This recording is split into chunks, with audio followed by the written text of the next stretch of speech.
Hi everyone, and in this video we're going to be working on section 2.2 from your textbook, where we talk about data visualizations.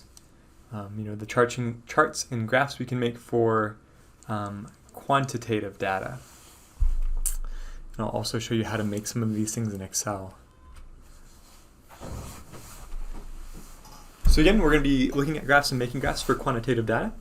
And then for some reason, your textbook has also included as part of section 2.2 the shape of distributions. And when I say distributions, I'm talking about probability distributions that come up a lot in statistics. Now for discrete data, I have an example. Suppose you're an IT contractor that supports Midland College, and you want to know how many tickets you're dealing with on a daily basis. So when someone has some kind of trouble with their computer, or maybe they just need help installing some new software, they put in a ticket for the help desk, and each ticket represents some work that you have to do as an IT contractor. If you were to just count one day, right? So you're wondering how many tickets do I deal with on a daily basis, and you just count how many tickets I dealt with today.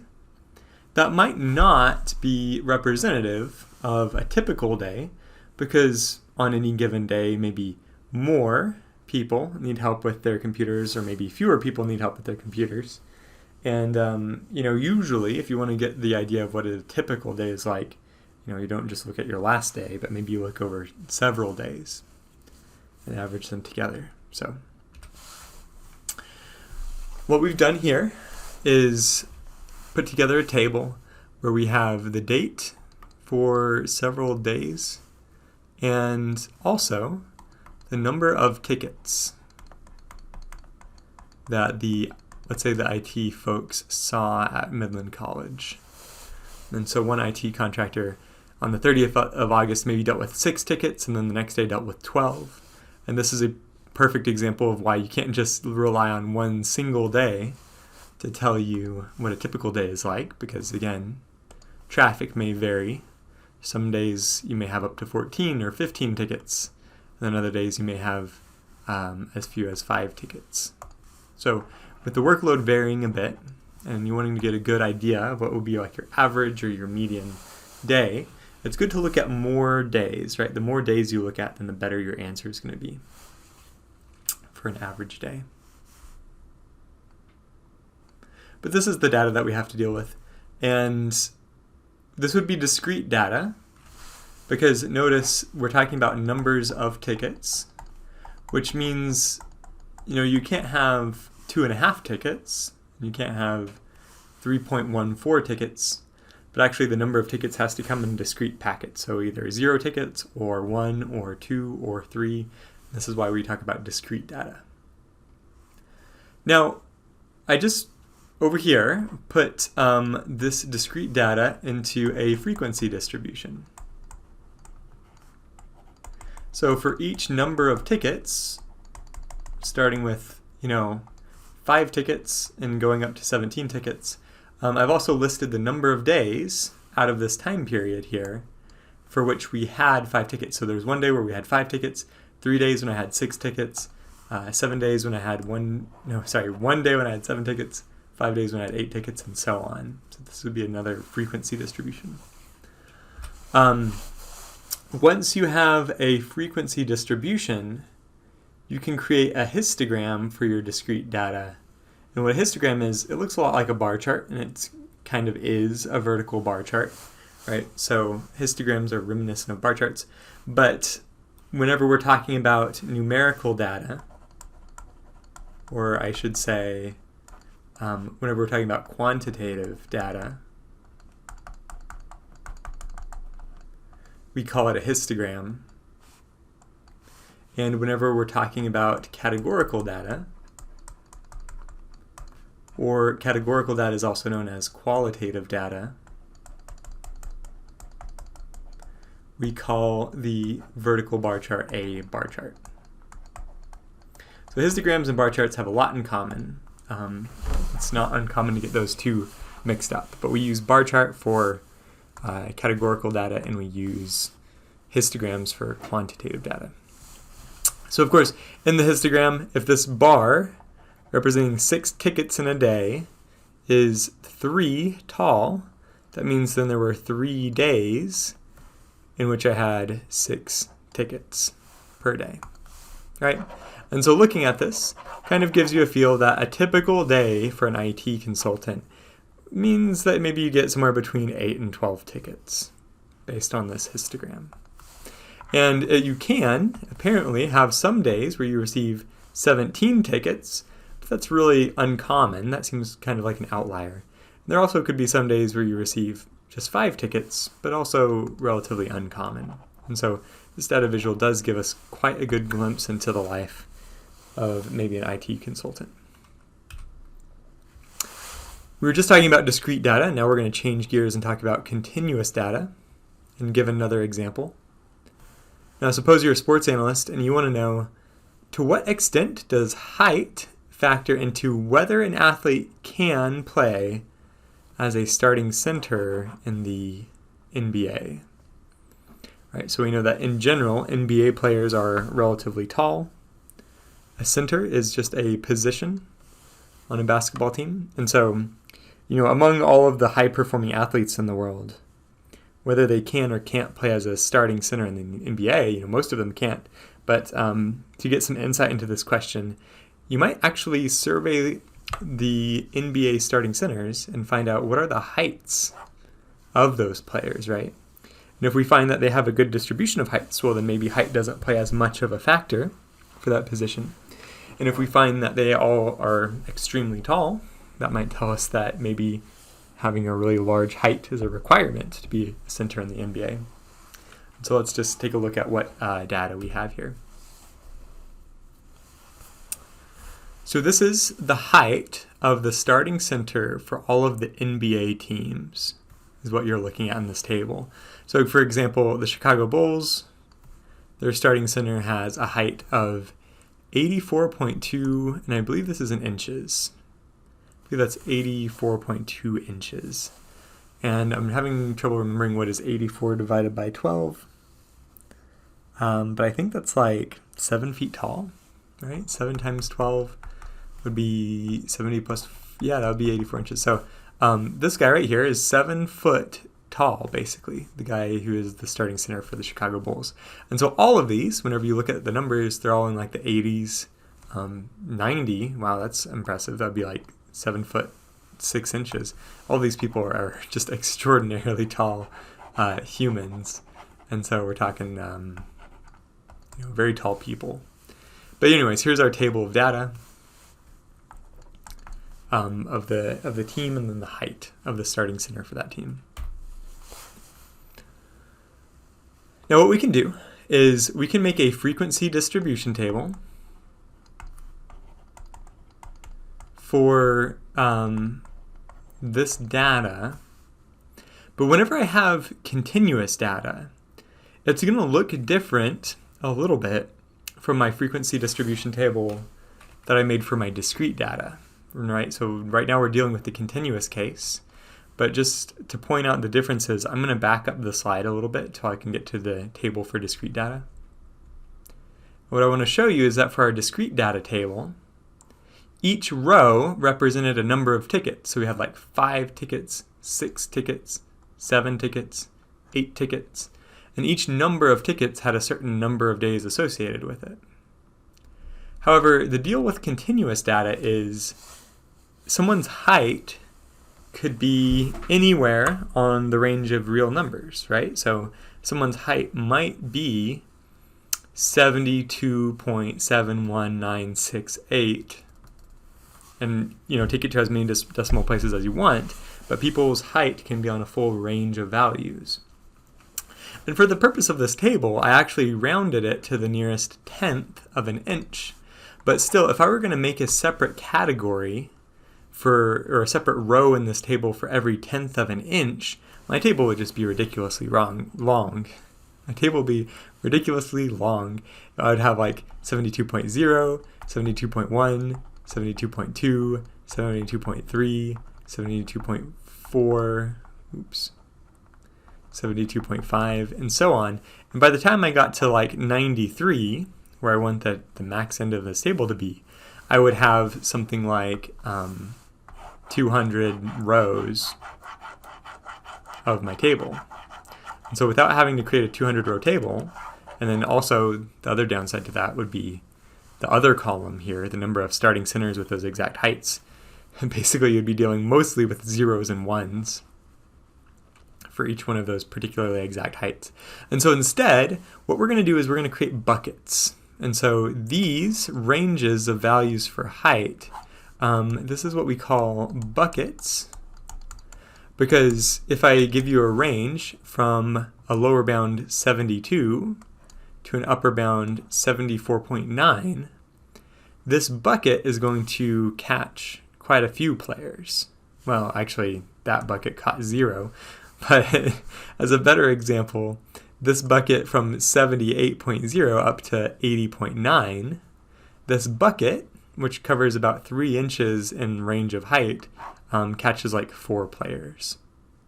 And so whenever we're dealing with continuous data, we use buckets to group players into height buckets, if you will. So that's an important difference to be aware of. Also, before I move on, let me make one more note about the buckets, which is that these buckets should always have the same width. And actually, just to give you a sneak peek of section 2.3, one way that you can create a misleading data visual is to use different width of buckets. These buckets should always have the same widths. So you notice this bucket, the width for going from 72 up to 74.9, the width is 2.9. And then going from 75 up to 77.9 is 2.9 as well. 78 up to 80.9 is 2.9, and then 81 up to 83 is 2.9, and 84 up to 86.9 is 2.9. And also, one last thing, and maybe this should be obvious, but the upper bound of one bucket should also meet up with the lower bound for the next bucket. So I have 77.9 as the upper bound for this bucket. That means the lower bound for the next bucket should start there. And so the difference between 77.9 and 78 is just rounding to the nearest tenth. There, you shouldn't have a histogram where you leave off any part of the range. Okay. Now, with all those notes, you can see what this histogram will look like. And so again, you can see that my buckets are, mentioned over here. So each bucket gets its own column in the histogram. And kind of just to visually tell your audience that you don't actually leave any gaps in between these buckets whenever we, for example, go from 80.9 to 81. We actually try to make these bars, butt up against each other right here. And so they should be smooshed together, if you will. And I'll show you in Excel, but you actually have to specify and tell Excel that you want these bars to be smooshed together if you want it to look right. And this is different from like categorical data, because if you're grouping things into categorical data into bar charts, it doesn't really matter that the bars are smooshed together because they're not representing ranges of numbers that are adjacent to each other. These buckets are adjacent ranges. And so that's why we like to see that the bars in our visual are adjacent to each other. But in the case of a bar graph, you're talking about just different categories that are not necessarily adjacent ranges, because we're talking about qualitative data when we talk about bar charts. And so we actually are okay with having the gaps. So if you go back to the previous lecture and you look at my bar chart, I did leave gaps in between the bars. When we talk about a histogram, one special thing about a histogram is that the bars should be smooshed together. Okay. That's a histogram. A few other things to mention, and we can find examples of these on the internet, is what we call time series data. So whenever you're dealing with time series data, the correct data visualization would be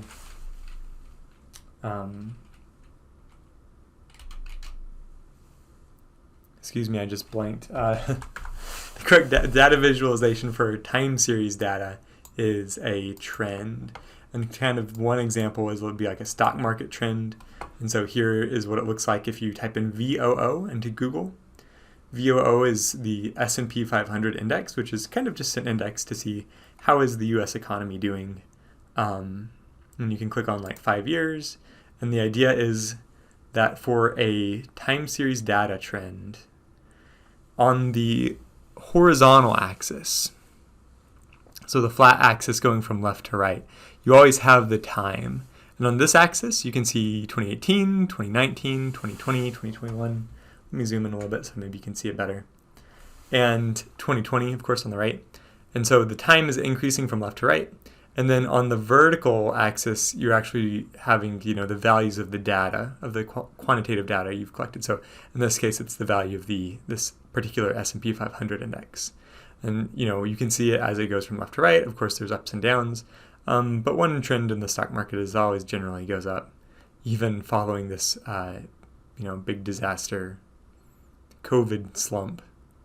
Most of the U.S. economy has recovered really well. So that's one idea. Another might be to look at COVID trends. And so if you Google search COVID trend, this is another good time series data example. And so, of course, again, on the horizontal axis, you have time. Let's look at all the United States. Yeah, nice smooth trend for the United States. On the horizontal axis, you have time. So this is as like June 2nd, September 14th, December 22nd, and so on. And this is multiple years, right? Because this is December and that's January. So this is over multiple years. I think this starts in like 2020. Yeah, March 2020. And then you can see the first wave and the second wave and the third wave and the fourth wave and the fifth wave and now this sixth Omicron wave coming through here. And so again, the vertical axis here represents number of new cases per day using a 7-day average for this dark blue line. And you can see, as we read from left to right, you can see how it's gone up and down over time. And so this is what we call a trend. And we use trends to represent time series data. Hence, the horizontal axis always represents time. And it's always increasing from left to right. Okay, so you're used to seeing these. And now, we're going to jump into the portion of Chapter 2, Section 2.2, where the textbook wants us to talk about the shape of certain distributions. And also some of the adjectives that we use to describe the shape of distributions. And so one adjective you might use to describe a probability distribution is the word symmetric. And so symmetric means exactly what you think if you've, thought about symmetries before. Symmetric means that the left side of this bell-like shape and the right side of the shape are actually the same area, basically. And let me make that a little bit more specific, what I mean. If you find the maximum point on this curve, like where this curve is tallest, like here is my maximum value of probability density in this case. If that's my maximum, I want you to draw just a vertical line down from the maximum. So just straight down towards the horizontal axis.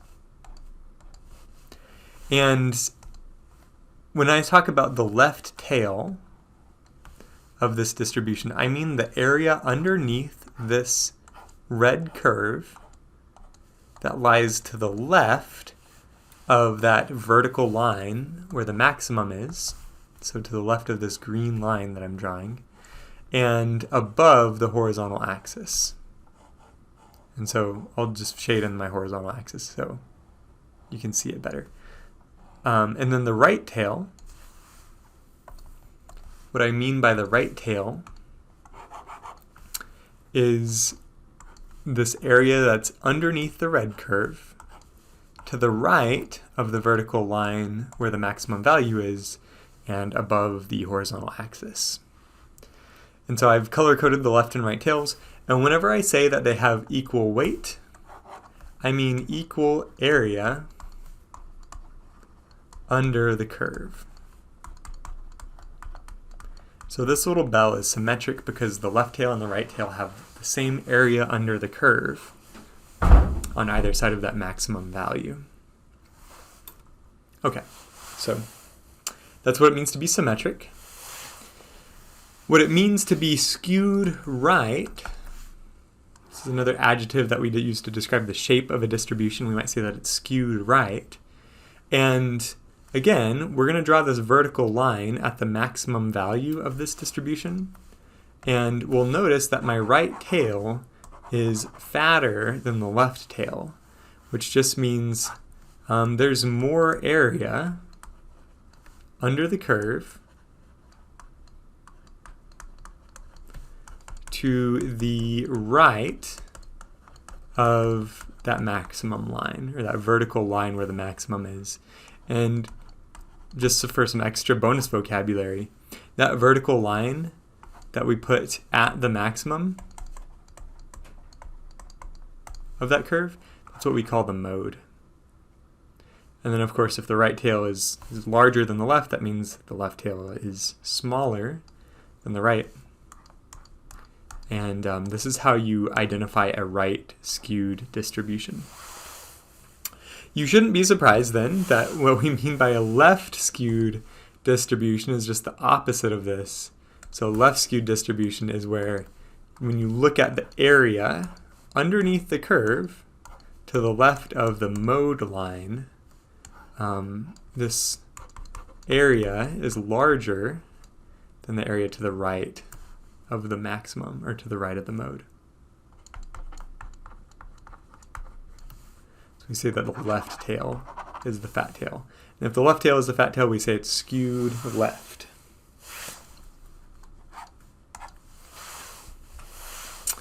This is called a bimodal distribution. So again, if our red line represents probability density, then this is bimodal because we can see that we actually have two modes. So if I choose a maximum here, and also notice that I have another local maximum going on over here, this is two different modes. Hence it's bimodal. A uniform distribution.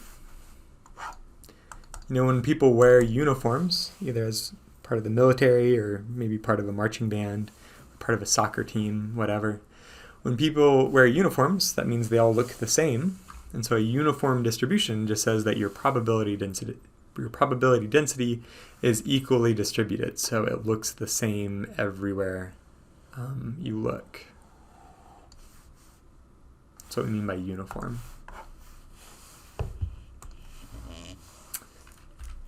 Okay. One more topic that I need to talk about, and it may not even appear in your textbook, but I believe it appears on our departmental final exam for statistics. So this would be an important one just to know, maybe not for your homework, but certainly for the exams. It's called the stem and leaf plot. And to show you what a stem and leaf plot is, we're gonna create a stem and leaf plot for the following data. The first thing I'm going to do is I'm going to list this data from least to greatest. And so the smallest number I see in this lineup is 28. So I'll write 28. And then there's nothing else in the 20s. And then I get to 30s. And so I see 34, 35, and 39. And let's see. In the 40s, we have 44, 44, 45.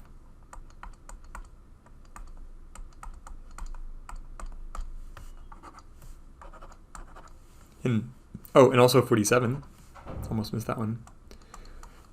In the 50s, I have 50, 54, 54.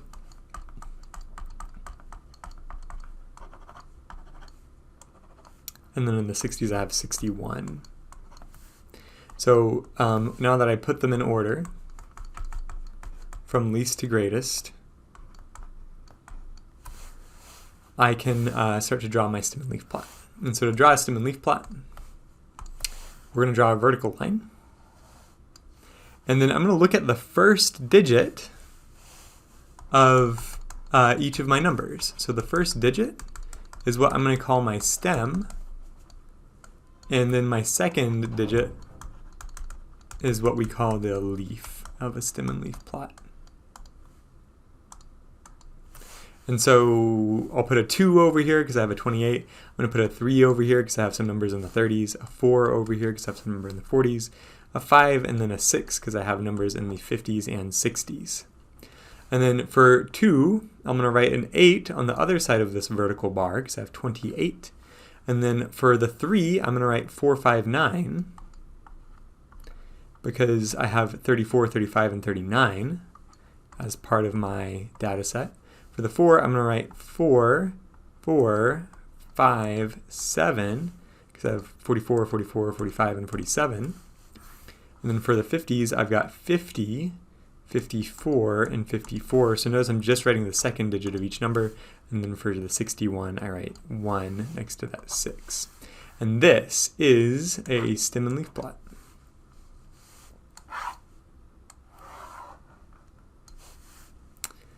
And I mean, that's as simple as it gets, really.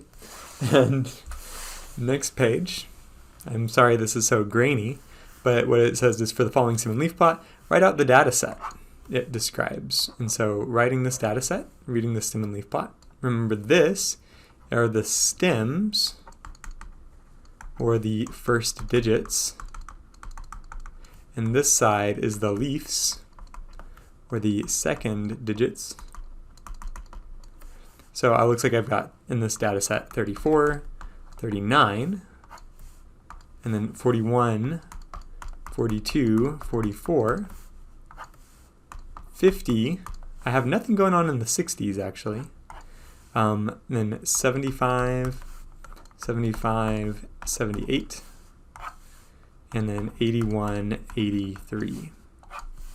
Cool. That's like the whole data set for that stem and leaf plot.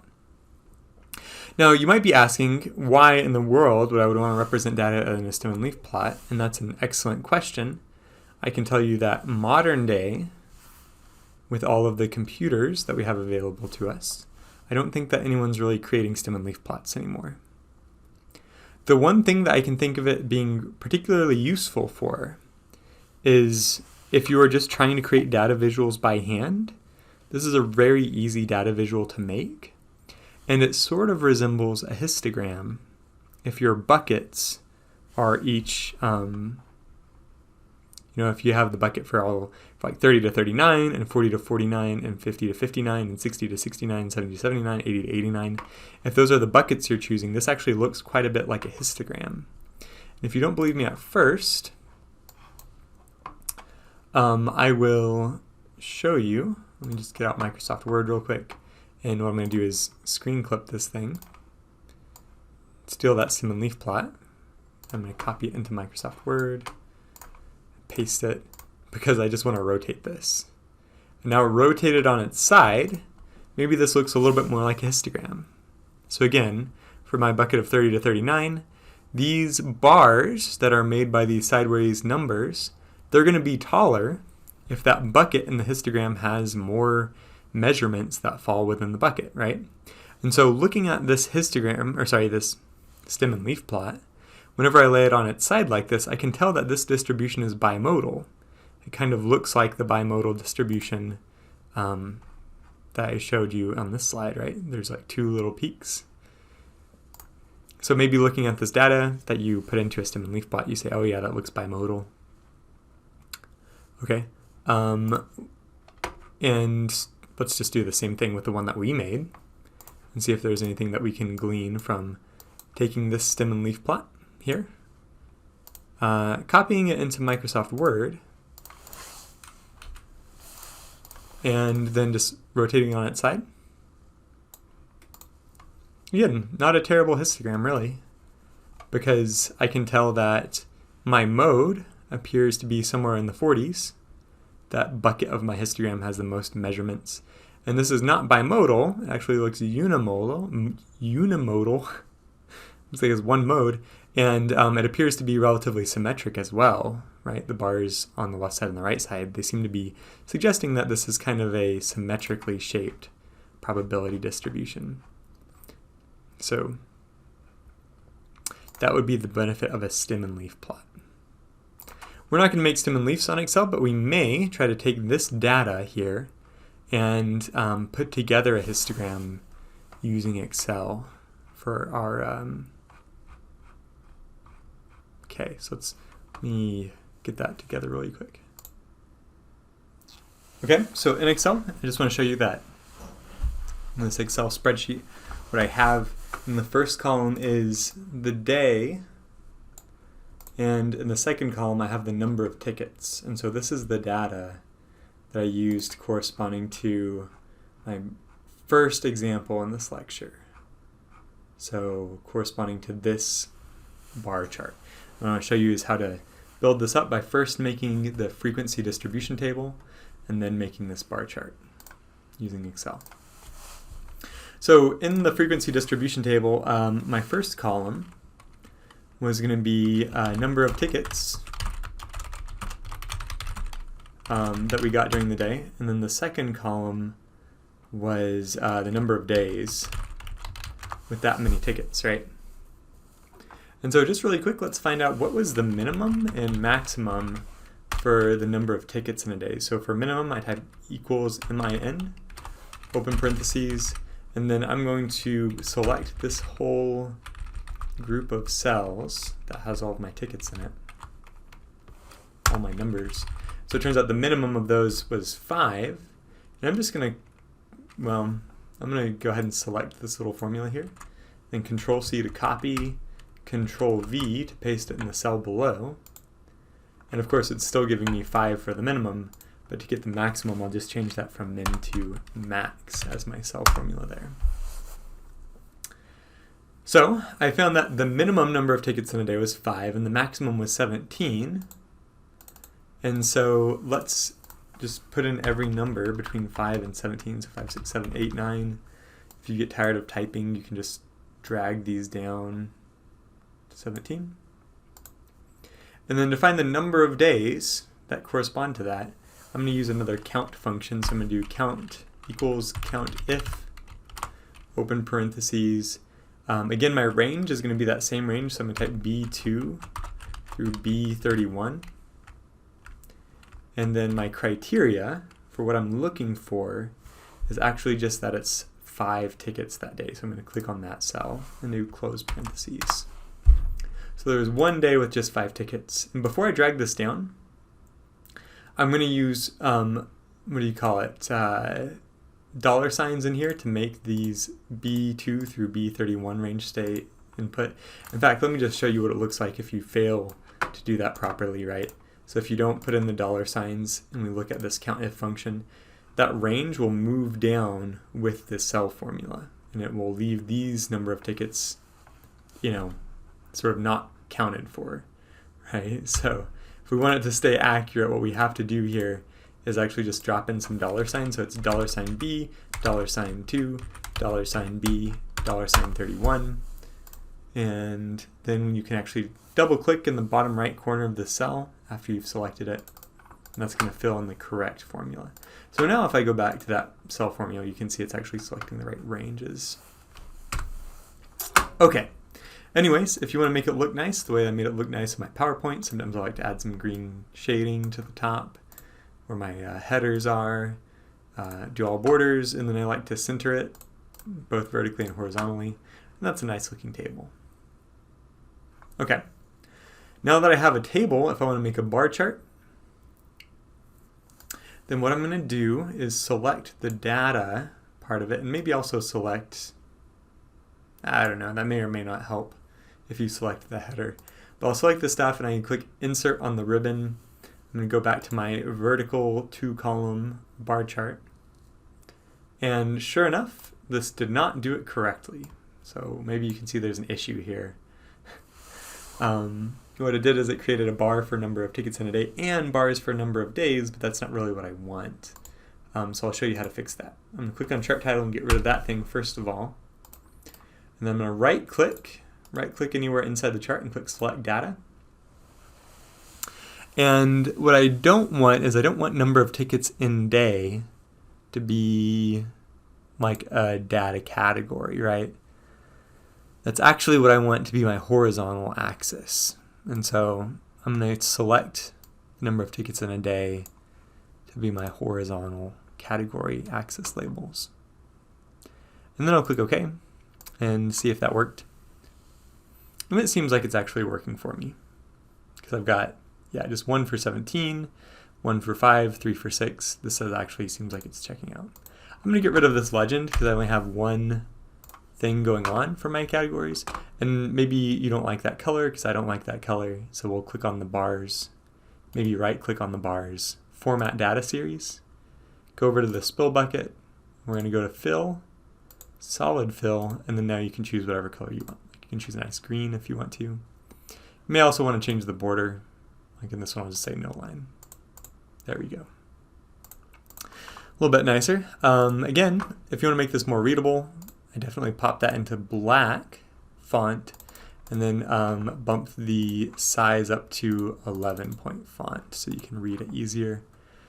Another thing that I did, I think, on my PowerPoint is I put in axis labels like number of tickets in a day and number of days. And I also made these bars wider so they actually run into each other. So if you want to make the bars wider so they run into each other, just click on the green bars. And then where it says series overlap, we're just going to bump that up to 0. All right, never mind. That doesn't do anything because I only have one data series. So that doesn't matter. And then when it says gap width, I'm actually going to decrease gap width. So down from like 200% to like 1%. There we go. Now those are smooshed together just like a good histogram. And let's add some axis labels just to tell the viewer that I'm going to, first of all, click on the chart, go to Chart Tools, Design on the ribbon, Add Chart Element, Axis Titles, Primary Horizontal, double click in there to type. And then this, 5 through 17, this is the number of tickets in the day, right?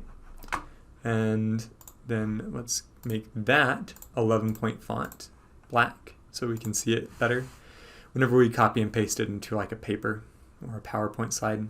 And then one more thing, I do want to add chart element for the primary vertical axis title. So we'll double click here, and then we have the number of days corresponding to each number of tickets.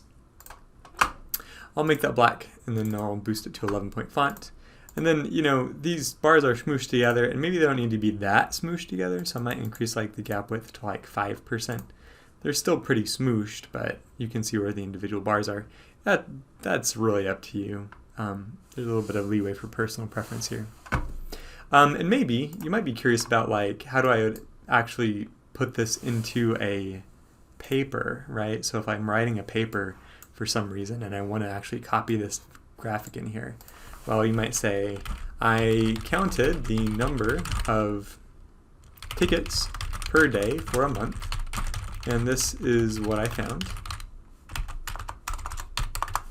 And we're going to leave that space to click on this in Excel, Control-C to copy it, back to Microsoft Word, click on this line here, maybe skip a line from the last text you wrote, and then Control-V will paste it in there. Maybe that's not exactly how you want it to look, so I'm going to do Control-X. No, that's not right. Control-Z to undo it. And if you click up here on paste, it actually gives you more options. So I find sometimes pasting picture makes it look better. Sometimes I'll use one of these other options. So again, play with it a little bit under these paste options and see which one is working best for you. I'll do paste picture for now and then center it. So that's a nice looking graphic. Underneath, I might go into bold and type like figure 1, period, unbold. You know, the number of tickets in a day represented as a histogram. So just a little description of what this data figure is that your readers are looking at. And then you can say, you can see in the chart above that 8 to 12 tickets per day is typical of this IT job, or something like that. Then you can add some commentary on it. All right. One more thing I want to mention, because this is something that I care about, having nice looking papers and nice looking data visuals. You'll notice that there's an unnecessary border around this histogram. And again, my preference is that we get rid of that border. There's two ways to do it. If you pasted this as a picture into Microsoft Word, then you can click on it, go up to Picture Tools Format, go over here to Crop, and just drag in the crop boundaries just a little bit into the image. Obviously not so that it's going to disfigure your beautiful histogram, but that gets rid of the borders, and I personally think that this makes data visuals look nicer. So I prefer this is what you do for your project when you write a paper later this semester. There's a second way to do this, and just to demonstrate, I'm going to get rid of it. Go back to Excel, and I'm going to click on this chart. I'm going to go to Border under Chart Options on the right side of my Excel here, and just click No Line for border. And now that will get rid of it, and whenever I copy it and I paste it into Microsoft Word, it comes in already with no border, so it already looks nice. Okay. That's the last one I'm going to paste into a paper. Now that you've already seen it, I won't waste my time doing every example like this. Let's move on to the continuous histogram example. And so this is going to require some work here in Excel.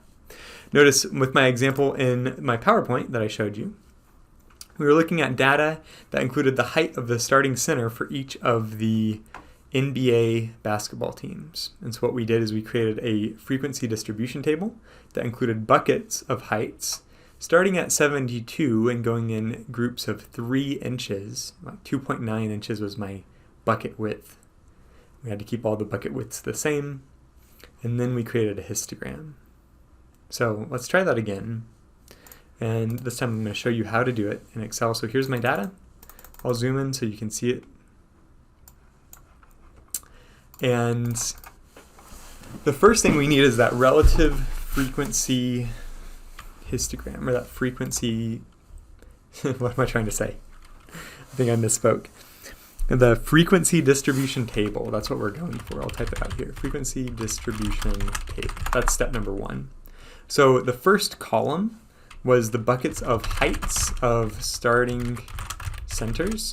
And then the second column was the number of players that fit that description. And so again, my buckets for the height of the starting center started at 72.0, and then the first bucket went up to 74.9. And that was because we were starting at 72, just a nice number because that's 6 foot tall. And then we were taking histogram bucket widths of 3 inches. And what I'm going to do to make this a little bit easier is I'm just going to type 72 out here. I'm going to write 74.9 out here.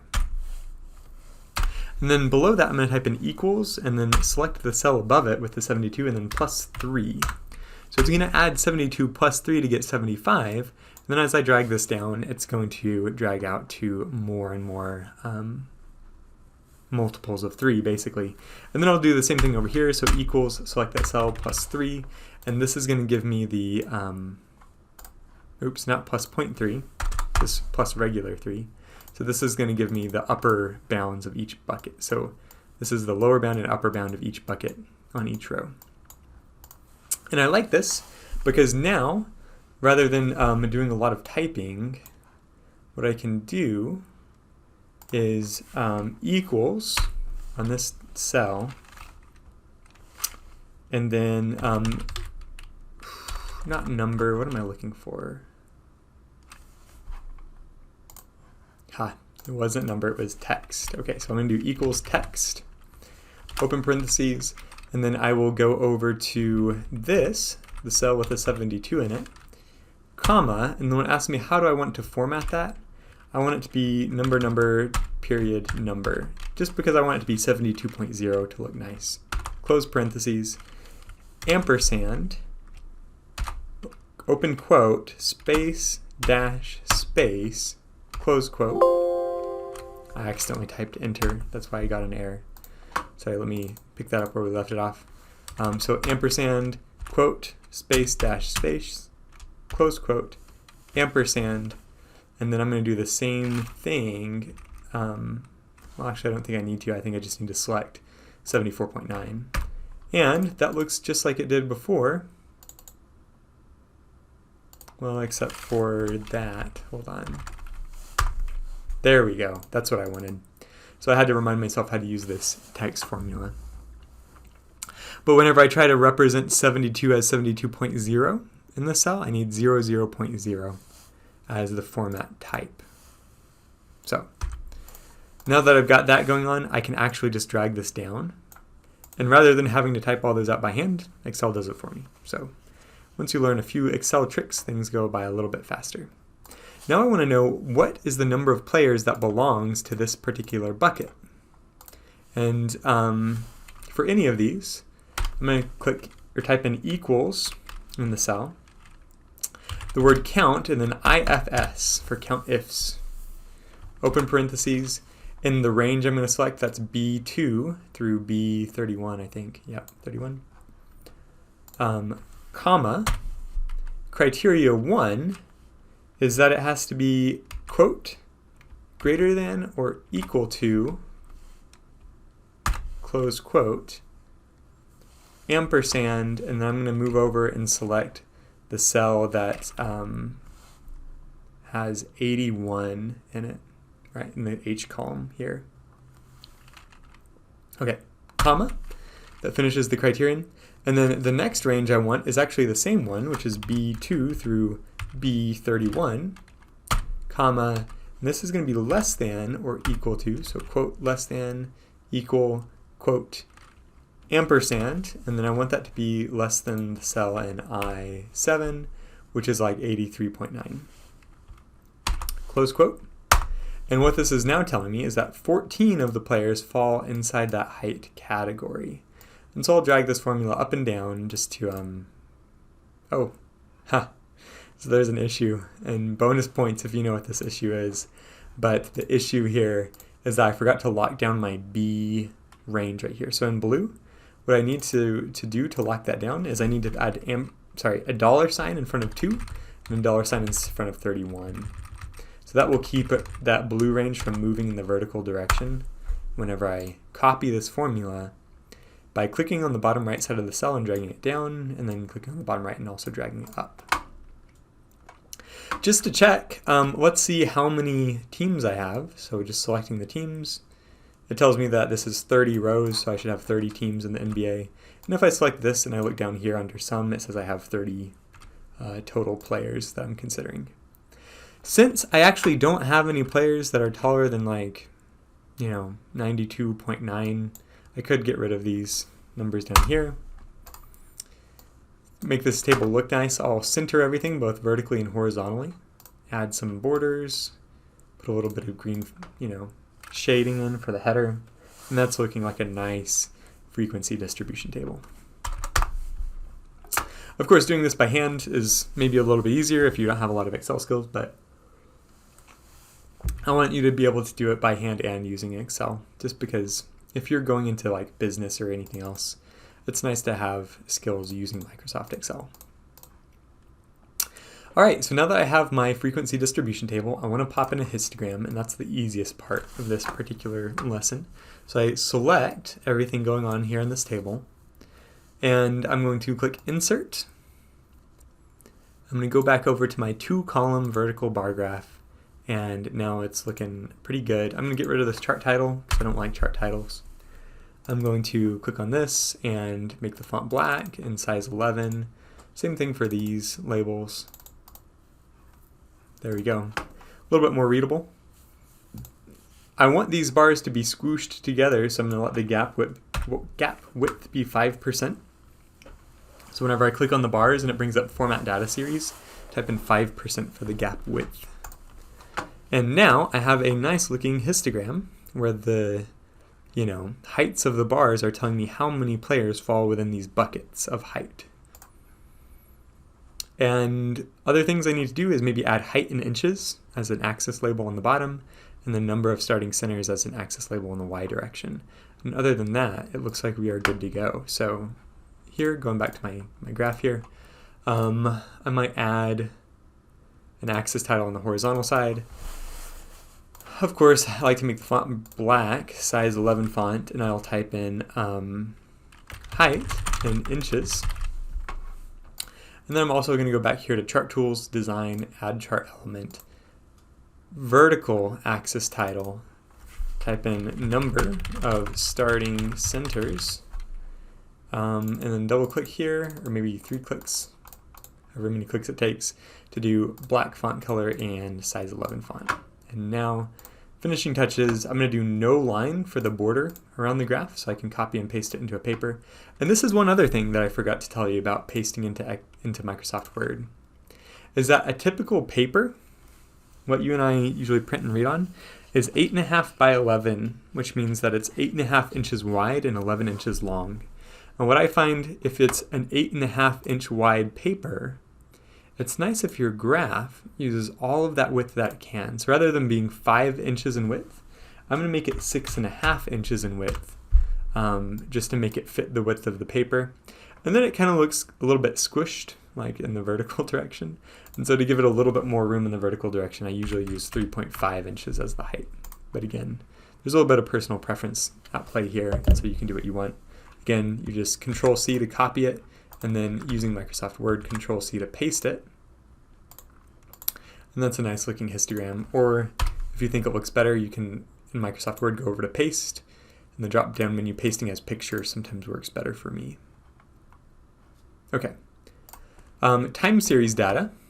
I'm going to show you how to make a scatter plot in time series data. So this data here is stock price of the S&P 500 index, which is shorthand VOO. Sorry, VOO is the stock ticker for the New York Stock Exchange for Vanguard's S&P 500 index. And here I have like 1 o'clock in the afternoon, 1:01, 1:02, and so this is minute by minute stock prices. And you know that even minute by minute, the value of a stock fluctuates a little bit, mostly randomly except in certain events, right? But let's plop in a scatter plot. So to get to the scatter plot, we're going to go to Insert on the ribbon, select the data, and then go up here to this tiny little button that says Insert Scatter. And then for this data, I think maybe the best is scatter with straight lines and markers. So put in that scatter with straight lines and markers, get rid of that chart title. We're going to add chart elements so that I can add a vertical axis and horizontal axis title. And this is going to be time, and on the horizontal axis, because for any time series data, we always let time be on the horizontal axis. And this is going to be the stock price of Vanguard's S&P 500 index, which is VOO. The last few things is that I want all of my letters to be black so that I can read them better. Who knows why Excel has them default to gray? That just doesn't make any sense to me. I'm going to boost the font size to 11 size font to make it easier to read. I'm going to get rid of these lines around the outside of the chart. And then, heck, maybe if I'm really trying to make it look nice, I'll make the border on the inside of the chart be a solid black line. The x-axis, I'll make it solid black lines. The y-axis, I'll make it a solid black line. So now you can see there's a little bit more of a heavy border around just the data visual part of this scatter plot. And then if you like to see the little ticks, so that this, this 1:12 p.m. is more visually associated with the data. Another thing you can do is click on the horizontal axis. Go over here to the right where it says tick marks. And under major type, I like the cross. So it sort of points to both the data and the data label here. And then the same thing for the vertical axis. You can actually go to tick marks and then major type, make it cross. It's looking better and better all the time. And heck, maybe you would also want to play with the minimum and maximum bounds of this chart so that you can, have less wasted space. So making the minimum 0.55, that was too much, maybe 0.545. Is that better? Still too much. 543. So it's kind of a trial and error process, isn't it? 542. Still too much. 541. There we go. A little bit less wasted space. Maybe 559 for the maximum. There we go. Maybe there's a little bit less wasted space now. My graph is on the sides. I'll make it 3.5 inches tall and 6.5 wide so it fits the paper. And now that thing is ready to be copied and pasted into your project paper. Looking good. I think that's all we have to do in this video. Sorry it was such a long video, but hopefully you picked up some Excel skills along the way, and I'll see you in the next one.